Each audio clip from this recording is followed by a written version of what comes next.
वैसे तो तुलसी के कई औषधि गुणधर्म हैं। साथ ही साथ पूजा अर्चा में भी उसे बहुत ही महत्वपूर्ण स्थान है। लेकिन क्या आपको पता है, गणेश जी की पूजा में ये तुलसी वर्जित मानी जाती है? ऐसा क्यों? आइए सुनते हैं इस कहानी में।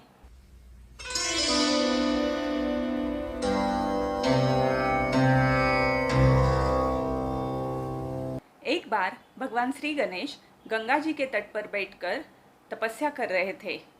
उसी समय राजा धर्मात्मज की नवयौवना कन्या तुलसी अपने लिए वर की खोज में प्रस्थान पर निकल पड़ी।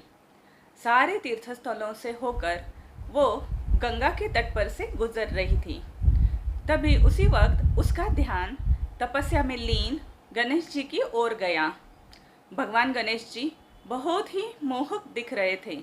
उनका पूरा शरीर चंदन से लिप्त था। उनके गले में कई पारिजात पुष्पों के हार पड़े हुए थे। उनकी कमर से बहुत ही कोमल पीतांबर लिपटा हुआ था। कन्या तुलसी उनकी ओर आकर्षित हो गई और उन्होंने मन में सोचा, यही मेरे लिए सुयोग्य वर है। उसके मन में भगवान गणेश जी से विवाह करने की इच्छा जागृत हुई।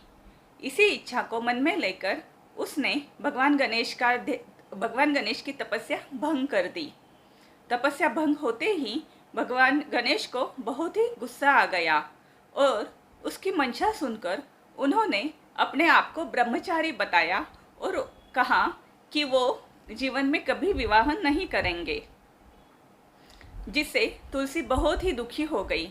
आवेश में आकर उन्होंने श्री गणेश को 2 विवाह करने का श्राप दे दिया, जिससे भगवान गणेश को भी बहुत ही क्रोध आ गया। उन्होंने भी तुलसी को श्राप दिया कि उसका विवाह एक असुर से होगा। ये श्राप सुनकर तुलसी को अपनी गलती का एहसास हो गया। वो बहुत ही दुखी हो गई और रोने लगी। उन्होंने भगवान गणेश जी से माफ़ी मांगी। तब भगवान गणेश जी ने उसको माफ़ कर दिया, लेकिन उन्होंने कहा वो अपना श्राप तो अब वापस नहीं ले सकते, लेकिन उसका विवाह शंखचूर्ण नाम के एक असुर से होगा। साथ ही साथ वो भगवान विष्णु और श्री कृष्ण को बहुत ही प्रिय होगी। उन्होंने उससे ये भी कहा कि कलयुग में वो बहुत ही महत्वपूर्ण मानी जाएगी। वो जीवन और मोक्षदायिनी होगी। साथ ही साथ सारी पूजाओं में उसे बहुत ही महत्वपूर्ण स्थान मिलेगा, लेकिन मेरी पूजा में उसका स्थान वर्जित रहेगा। उसी समय से श्री गणेश जी की पूजा में तुलसी के पत्ते का उपयोग कभी नहीं किया जाता। तो दोस्तों, कैसी लगी आपको मेरी ये कहानी? अगर अच्छी लगी हो तो लाइक बटन क्लिक कर देना, और हाँ, सब्सक्राइब करके बेल आइकॉन बटन दबाना मत भूलना, ताकि मैं जो भी नया वीडियो अपलोड करूँ आपको तुरंत उसका नोटिफिकेशन मिल जाए। धन्यवाद।